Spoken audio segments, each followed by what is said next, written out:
북한 관영 매체는 3월 8일 세계 여성의 날을 맞아 북한 여성이 적극적으로 경제, 정치적 참여를 하고 있다고 보도하고 있습니다. 하지만 바깥에서 보는 시각은 다른데요. 북한 여성들의 정치 참여율은 낮고 경제 활동에서도 성적 착취 등에 취약하다는 지적입니다. 지다겸 기자의 보도입니다. 북한 매체들은 북한에서 국제 부녀절로 부르는 3월 8일 세계 여성의 날에 앞서 북한 내 여성들이 모든 권리를 누리고 있다고 주장했습니다. 정치, 경제, 문화 분야에서 당당한 주인으로서 국가 사회 활동에 자유롭게 적극 참가하고 있다고 보도했습니다. 하지만 1990년대 고난의 인군 기근 사태 이후 수많은 북한 여성들이 생계를 위해 장마당에서 물건을 파는 등 경제 참여를 많이 하고 있지만 이들이 성적 착취에 노출되기 쉬운 환경에 놓여 있다는 지적이 나옵니다. 국제인권단체 휴먼라이트워치는 2018년 11월 보고서를 통해 탈북민들의 증언을 바탕으로 여성의 경우 장마당에서 장사를 하려면 관리들에게 뇌물, 즉 성접대까지 한다고 지적했습니다. 여자들은 마지막에 자기 할 게 없으면 제 몸이라도 바쳐서 돈을 버는 남자들은.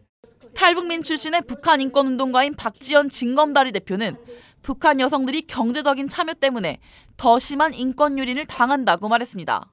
여성들이 경제적인 참여가 아니라 실질적으로 여성들이 인권 박해를 받고 있다고 저는 보고 있어요. 북한 여성들의 정치 참여도 세계 평균에 크게 못 미칩니다. 오에아 퀸터나 유엔 북한 인권특별보고관은 최근 보고서에서 북한 여성이 전체 인구의 51.1%를 차지하지만 2018년 3월 기준으로 노동당 부위원장 11명은 모두 남자라고 지적했습니다. 앞서 미국 외교협회는 지난 1월 여성파워 지수 보고서에서 북한 최고 인민회의 내 여성 대의원 비율은 18%로 이는 전 세계 193개국 중에 123위라고 발표한 바 있습니다.